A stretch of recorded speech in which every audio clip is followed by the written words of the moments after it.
আজকে আমি আপনাদের সাথে শেয়ার করব চিংড়ি দিয়ে পেঁয়াজ পাতা ভাজি রেসিপি। আশা করি আমার রেসিপিটা আপনাদের কাছে ভালো লাগবে।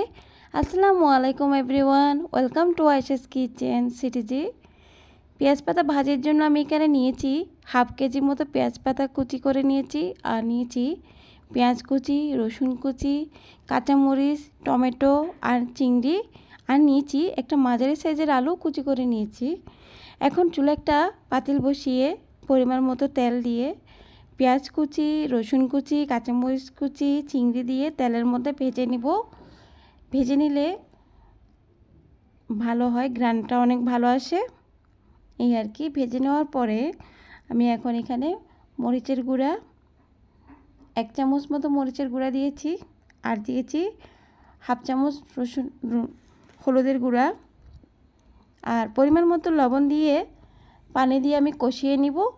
পানি দিয়ে কষিয়ে নেওয়া হলে আমি এখানে পেঁয়াজ পাতা কুচি করে রাখা দিয়ে দিব, আর দিব আলু, আর দিব টমেটো।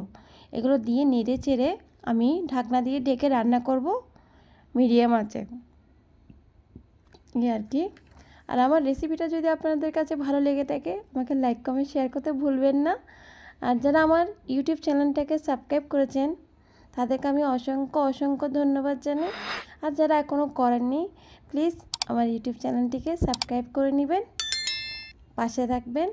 এই আর কি। আর আমার রেসিপিটা ভালো লাগলে আমাকে একটা কমেন্টে জানাবেন, আর এভাবে রান্না করবেন, ইনশাল্লাহ ভালো হবে। আমার রান্নাটা কিন্তু খেতে মাশাআল্লাহ অনেক মজা হয়েছিল, কি বলবো।